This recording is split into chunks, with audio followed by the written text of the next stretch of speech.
The following is a presentation of the WRAD Talk Network and New River Radio Group.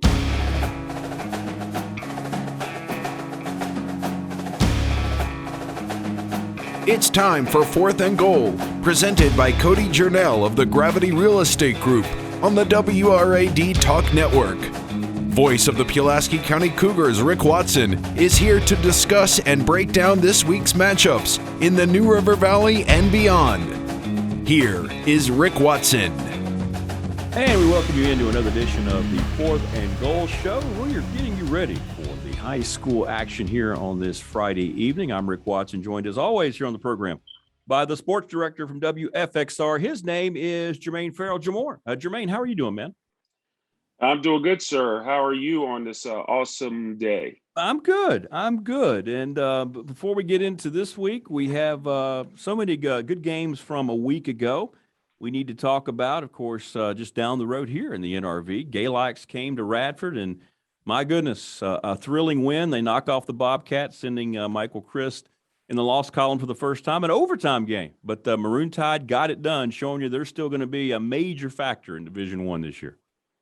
You know, that was a classic, Rick, because you had, two teams playing pretty well, coming with momentum. It's great when they have great records, but also the fact you knew Galax and Radford, they were going to get after it. Yeah. And in the end, Galax made a couple of plays at the end, to get that thing tight, and they scored, and then they had the big stop too. So, great win, by Galax. Galax, they played a rugged schedule.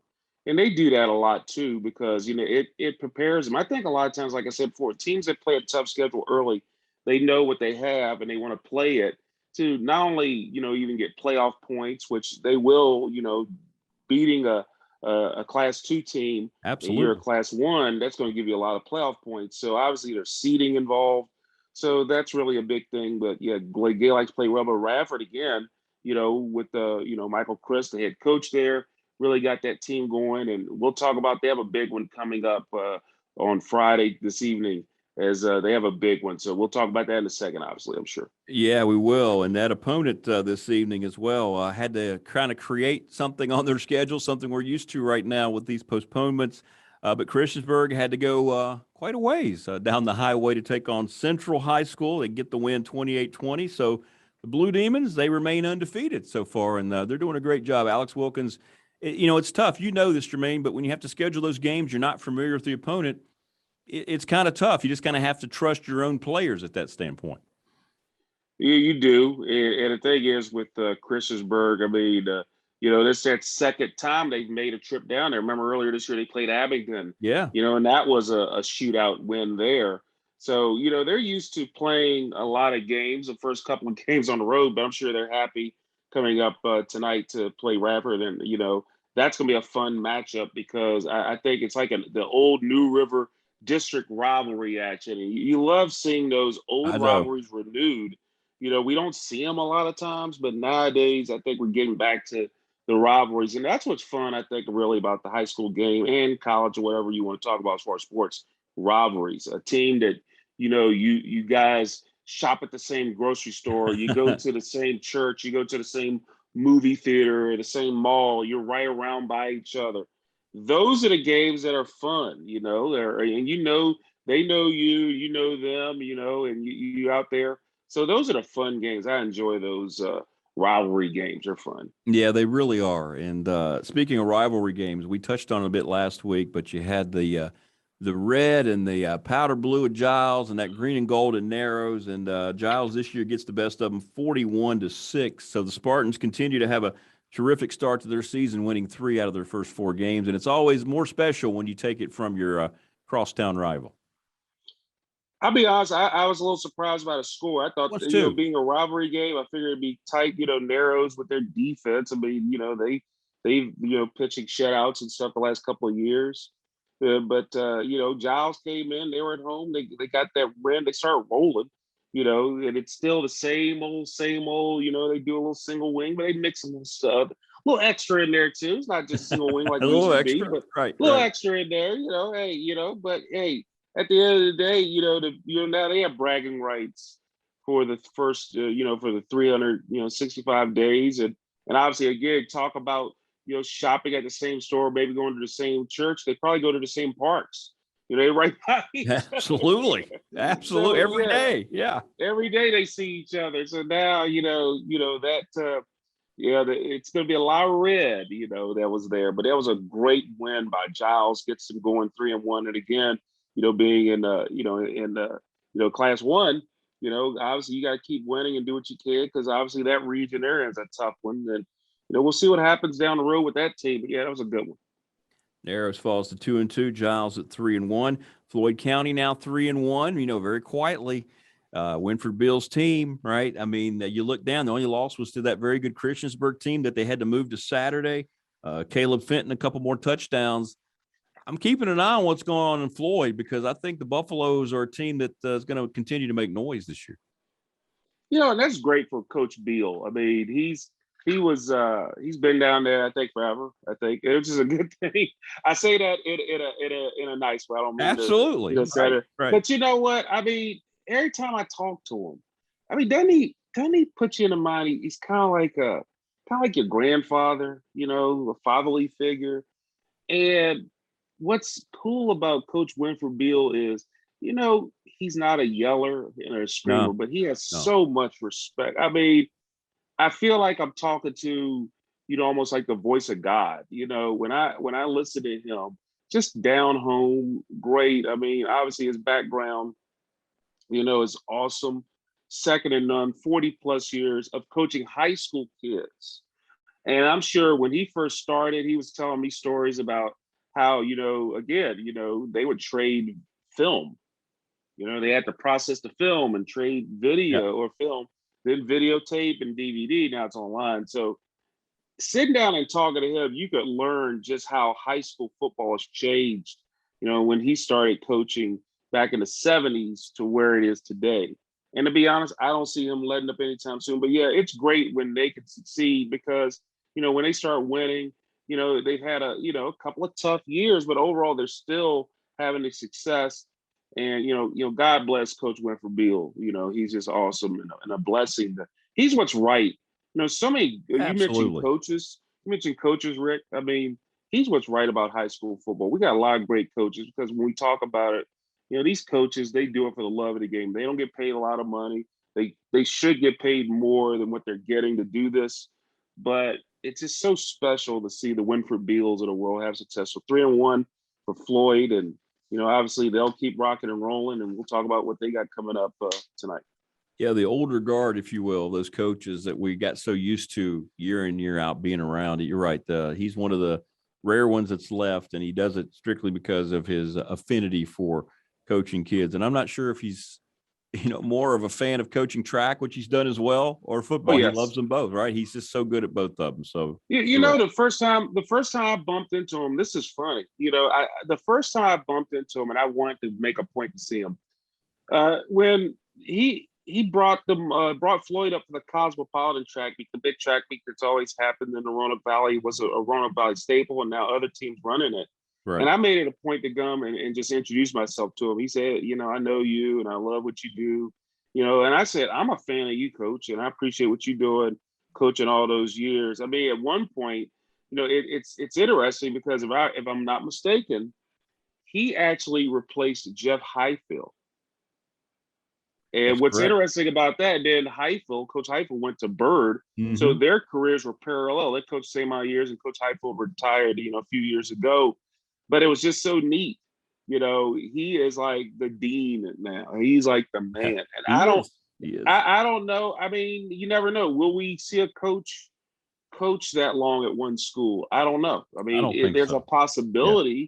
But I mean, looking at the coaches in our area, I mean, the only other one I thought could have maybe done that would maybe like the Stephen Magenbauer when he was at Salem. I could have seen him do that. But, he moved on to do other things. He's awesome at that. So maybe a Don Holter at Salem, because Salem, they don't turn over coaches. But then, who else?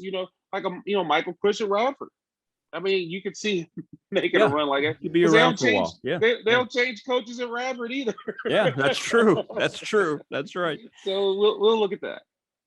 George Wythe had a big win over Carroll in double overtime. And kudos to Eastmont, a couple of programs that have been struggling numbers-wise. They got their first win winning in Reiner against Auburn, who's still looking for their first conquest. We had a wild game last Thursday, Hidden Valley and Glenver, 55-51. I don't think I've ever seen a score like that in a while that didn't involve overtime or multiple overtimes. But what a shootout that was down in Roanoke County. They just scored again, by the way. Yeah, I think they did. Yeah, the score just changed. The score. Wait a minute, just got to update that. They just scored it's now again. In the 60s, right. Yeah, Hidden Valley is, with their quarterback and offense, and the thing is, with Scott Weaver's team, I mean, their offense is, he likes to run the ball a lot, but then, he's had a couple of quarterbacks over the last couple of years, Sam Dragovich, and then, Austin Carroll making big plays. Oh, man. And they got teams there. But also on the flip side, this is a game for Glenver because, when we look at it, Glenver left it all out on the field. And they were very emotional after the game because they thought they had that one too, because they came back too. But in the end, it was a great high school football game. And I think both teams, they definitely during this past week took a lot from that. And they'll get ready for their games coming up this week, obviously. So a great game for high school football. Aiden Wolk threw the ball. He had like 4 touchdown passes in that ball game. But it was a great one. I mean, that was a fun one, a Thursday night special. It was definitely. Yeah, literally it was. I mean, not yesterday Thursday night, but the previous Thursday night. But yeah, 55-51. I don't think I've ever said that on the air. But we've had some unique scoring combination. A lot of offense. A lot of teams scoring a lot of points. I mean, you had Brookville put 68 up against Jefferson Forest. Yeah. 68-14 over Jefferson Forest, and Jefferson Forest 0-3, Brookville 3-0. In fact, we got a big one coming up tonight, and we'll talk about that game too. I mean, I know I keep bringing up this week's games coming up. There's some big ones this week. But there's some good ones, and, you're going to guide the ship. You're going to let us know, hey, what games we're going to talk about. But, in fact, that game this coming evening will be our game of the week, and we'll talk about that in a second. But I'm letting you guide the ship. Sorry for jumping ahead. I'm just excited. No, it's a big game. Brookville's very good. They're buzzing around right now. The Bees are. That's what we do. Oh, Rick. Hey, Coach Leftwich. That was very punny. Thank you very much. Coach Leftwich got his first win at Cave against Allegheny. It was nice to see them finally break through. They're going to be in Dublin tonight for homecoming against Pulaski County. Salem doing Salem things, shutting out Northside 42-0. I wanted to ask you, how surprised were you to see the Amherst score against Liberty? Maybe not that they won, but to shut them out and to win 34-0 last week. Well, Liberty got off to such a great start, 3-0, but Amherst, that was Amherst's first game. So we didn't really know. And I know during this time of the year, we know a team. But Liberty, Chris Watts, I mean, he didn't know anything. They didn't know anything about Amherst because that was their first game. So, I was a little surprised. But then again, you got Bob Crispus, who's, state championship coach. Oh, so but good. 34-0, I was a little surprised. I didn't see 34-0, but now Liberty, they got a rebound, and they got a tough one against, tonight against a EC Glass team. And you talk about a shootout. EC Glass and Heritage was a shootout, 49-42. They played that game on Saturday. That's fun. And so it's battle for the jug in that game right there. So we put Heritage and EC Glass both 3-1. The Seminole District, I mean, you talk about just great teams. I mean, there's so many great teams, great records in that district there. And it's going to be a dogfight to see who takes that district, even though, like we talked about before, district, championships don't matter much. I mean, it does. It's just for more bragging rights. Sure. It doesn't really impact the playoffs like it used to. But you still want to beat your district rivals, and that Seminole's a battle royal over there with all those teams.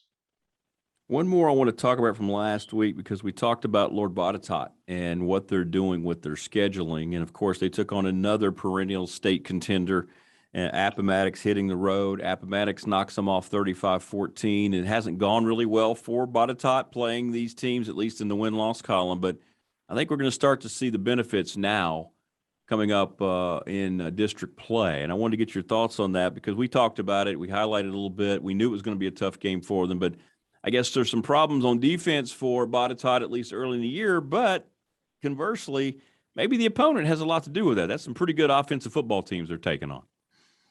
Yeah, when you look at it, I mean, their only win came at Blacksburg when they won that one 42-6. But other than that, I mean, again, you're playing EC Glass, a team that's, going to probably be in the playoffs in Class 4. You're taking on, a champion in Class 2 in Appomattox. They won 5 of the last 6 state championships, and they had injuries on their team, but they fired themselves up. And then Riverheads, they won the last 5.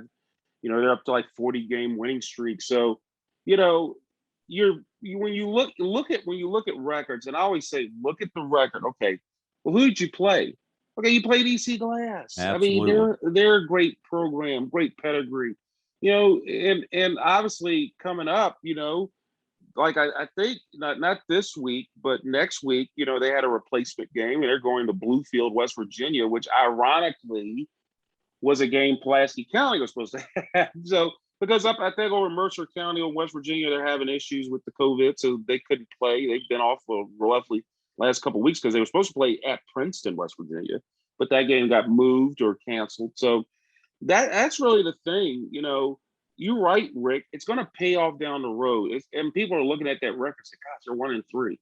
But if they can get a roll going, and I think with Jamie Harless and what he does at Botetourt, they can get that ship going and rock and roll. Now, again, they are playing a tough district schedule because when you look, they got a William Fleming team. Even though they're struggling, they're going to be a challenge.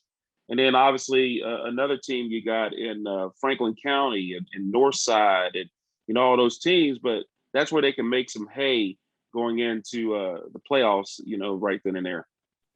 Well, that's a look back at last week. We've been kind of hinting at it. There are some terrific matchups this week, and we'll get to those next, getting you ready for action tonight, whatever ballpark you decide to attend. High school football rolling along here in Central and Southwest Virginia. We'll take a break. We'll come back. You're in tune to the Fourth and Goal Show here on WRED.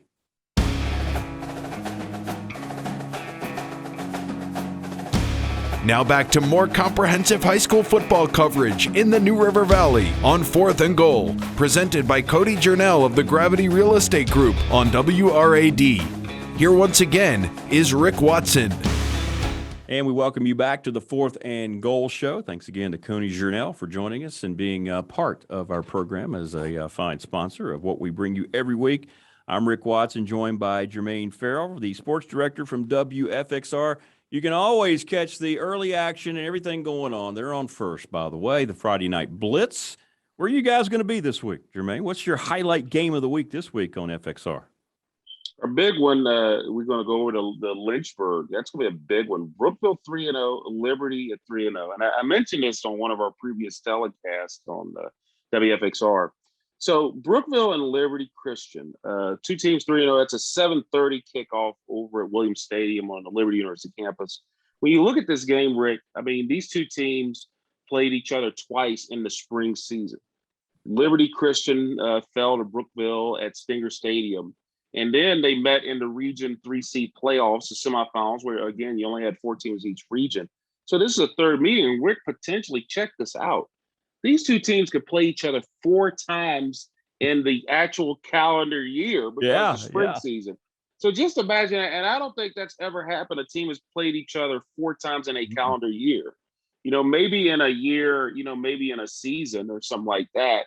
But this is a great match because these two teams, again, you talk about the scoreboard operator being busy.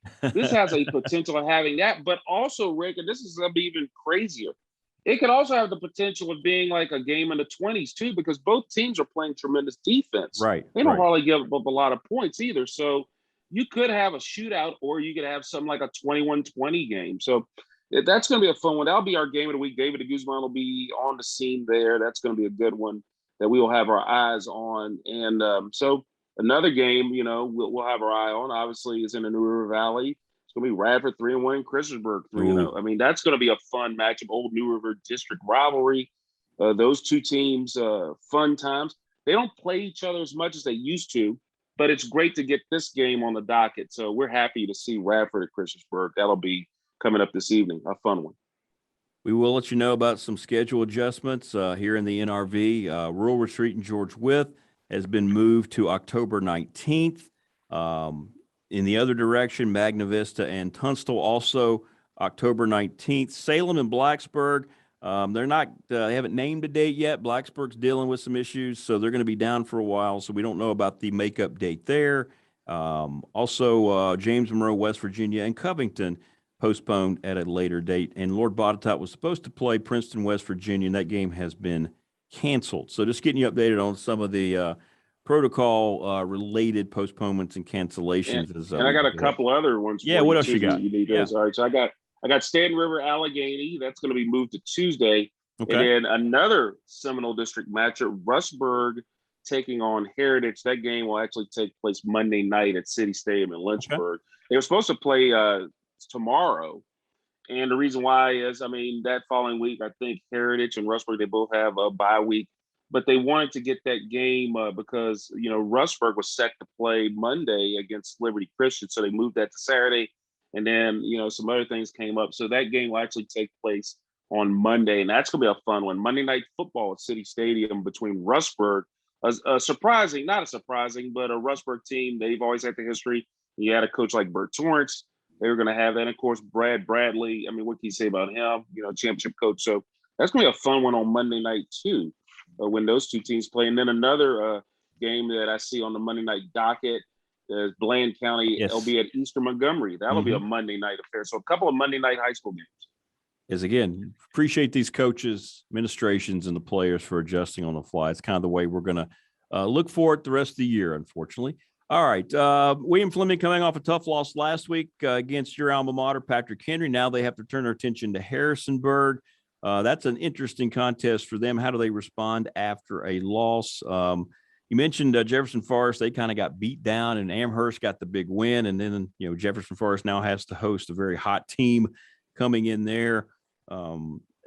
Just looking at some of these things coming in, Pulaski County open up district play after their bye week, after the tough loss the week before against James Wood. Cave Spring gets a win. So it's important, isn't it? When you open up district play on the road, Jermaine, you've covered this long enough. Coming off a win like that, all of a sudden kind of changes the attitude a little bit from your football team. So Cave Spring comes in with some momentum tonight to Dublin. Yeah, and the thing is, they scored a lot of points against Allegheny. I mean, 48 points. So, I don't – and this is the thing about Mark Dixon and his programs, and really Pulaski in general. They never take a team lightly, and I don't think they're going to take Cave Spring lightly. Cave Spring has been into these games. I mean, again, look at the records, but then look at the scores. And that's what I tell everybody all the time. Okay, you're 1-3. Okay, but if you lost 3 close games or you lost some tight games – that's what you got to look at. Absolutely. And, they've lost some tough games. So I look at that, and I think that's going to be a good one. That's going to be a sneaky good game. I mean, because Pulaski, what you're going to get with Pulaski when you got Mark Dixon, they're going to do the ground and pound, but that's what Pulaski's done over the years. Right. They'll spread it out some, but overall, they're going to run that ball, and that's going to be a fun one. And I know you'll be on top of that game this evening because we get to hear the voice of Rick Watson on that game. That's exactly right. Exactly. He's the voice of the Highlanders and the voice of the Cougars. So we just throw it out there. But yeah, that's gonna be a fun one. Two old rivals. When they play, you can just throw everything out the window. Over history, Pulaski has had the Cave Springs number. But again, Nick, old Coach Leftwich, he can get that absolutely that program going. He's got pedigree. Was assistant at Fleming, and he played quarterback at Salem. And being a Salem quarterback, you know what it's like to play Pulaski. I'll just throw that out there. That's going to be a good one. And then, like you mentioned, Fleming taking on Harrisonburg. Fleming has had Harrisonburg's number because they've won the last 4 meetings, including playoff meetings, too. So maybe this is a game they can get well on. But right now, Fleming, I think right now, in order to have a shot at the playoffs in their region, a 16-team region, Region 5D, they're going to pretty much have to win out and then maybe even get help but this is a Class 5 team, so they can get good there. And then, obviously they'll have like Class 6 and other teams coming up in their district of Franklin County. So that'll be an interesting one. And then a game they haven't played each other since I had to look this up. They haven't played each other since 2008. Patrick Henry visiting Northside. Yeah, I love that. These teams were old Roanoke Valley district rivals, but the last time, Rick, these two teams played was 2008. I'm glad they're playing. And so it's great to get that rivalry game going, and it'll be a fun one over Viking Stadium. Those old heads, the guys that remember those old exactly Roanoke right. Valley District So it's almost like Back to the Future in essence. I mean, we get Cave Spring, Pulaski County, an old RVD matchup. We get a New River District rivalry in Radford and Christiansburg. It's just awesome. New rivalries and old rivalries. You gotta love it. That's what high school. That's what the ticket takers. They don't. Well, actually, they don't take tickets. Yeah. They don't take tickets anymore. It's like you got to go digital. I say ticket takers. Wait a minute. They buy tickets digitally now. That's true. That's right. Just show up. I got mine. Here it is. Yeah. Right. Yeah. Here's my phone. Here, take my ticket. So that's going to be a fun one. And then Carroll County 0-3 visiting Glenford 3-1. I mean that should be a good one. They always seem to play a pretty good rivalry game, and Glenford looking to bounce back. So, there's a lot of good stuff out there. I mean, Galax hosting Graham. How about Graham? I like that game a lot. Yeah, rivalry? The G-Men going in. Yeah, I like that game a lot. That's a good game. I mean, it's a battle of the G's. Ain't nothing but a G Absolutely. thing, baby. Absolutely. Hidden Valley trying to stay undefeated, going into Rocky Mount. That one intrigues me a lot too for the Titans. That there's a lot of history there, and the coaches know each other pretty well. I mean, I know Hidden Valley 4-0, but Franklin County 1-2, and that's still a tough one. That's gonna be a physical thing. I think you probably need to get the ice bath ready after that one because Absolutely. The physicalness of a Franklin County, they're always gonna be physical. Hidden Valley with that offense. I think this is, I thought Glenford was gonna be a test, which it was. But Hidden Valley, if they can get a win in this game, you're 5-0, and you're a Class 3 team. You beat a Class 6 team. You better believe it. When the playoff projections come out, the playoff ratings come out, Hidden Valley's going to have a boatload of points. But then again, that back end of that schedule, I mean, they still got Salem on the horizon, Pulaski County on the horizon. You even got Christiansburg on the horizon. You got PH on the horizon. So Hidden Valley's back end of the schedule is going to be really stout. We will know a lot about Coach Weaver's program. Grayson County and Marion, another big game tonight. Lebanon, Chilhowie, Rural Retreat, Perry McClure. Just getting all these out there for any of the parents or the kids who might be tuned in here tonight. But we'll see how it all plays out. Some fun matchups. Man, oh, man, it's like we see in college football now, better matchups early in the year. We're seeing some terrific matchups here throughout the Commonwealth. And it's an exciting time, isn't it? I tell you, we didn't get a chance really to have this with non-district play during the spring since everything was kind of shrunk into a district schedule. So it's so great to see these games popping up the way they are. Yeah, and here's another thing, a game, a team that's really – actually, this should be a good game, I think. A team that's really surprising everybody, in my opinion, a little bit, Martinsville. I mean, they haven't played football since 2019, and they're getting off to a 2-1 start. They face Halifax County, a 1-1 team. Coach Bobby Martin, a former Virginia Tech player, doing some great things down at Martinsville. And, he was a head coach at William Fleming and GW Danville. So he's really got Martinsville rolling, and he's changing the culture in the Bulldogs, getting them back to their winning ways. Well, Jermaine, great stuff, man. Look forward to watching your coverage on WFXR coming up with really, I think, the quintessential high school show, right? Friday Night Blitz, baby. Bring Friday the blitz. Night Blitz. Throw it right in your face. That's right. We bring in the heat tonight, baby, at 11 o'clock on WFXR. Ryan Moy, you'll have to see him. He'll be down there covering, Christiansburg, Radford, and Cave Spring and Pulaski County. So you'll see him down there. Tell him to come see us in the press box. We'd love to see him. There you go. Throw a hot dog at him. Everybody, thank you so much for listening. Thanks again to Cody Jurnell. And everybody have fun tonight at the ballpark. Next week, Jermaine and I will have the recap of this terrific week ahead, and we'll look ahead to the next week. Until then, this has been the Fourth and Goal Show. Enjoy the games, everybody. We'll see you next week.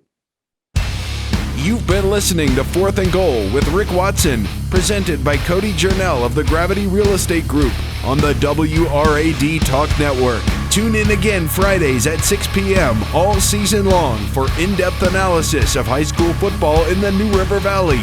This has been a production of the WRAD Talk Network and New River Radio Group. Copyright 2021. All rights reserved.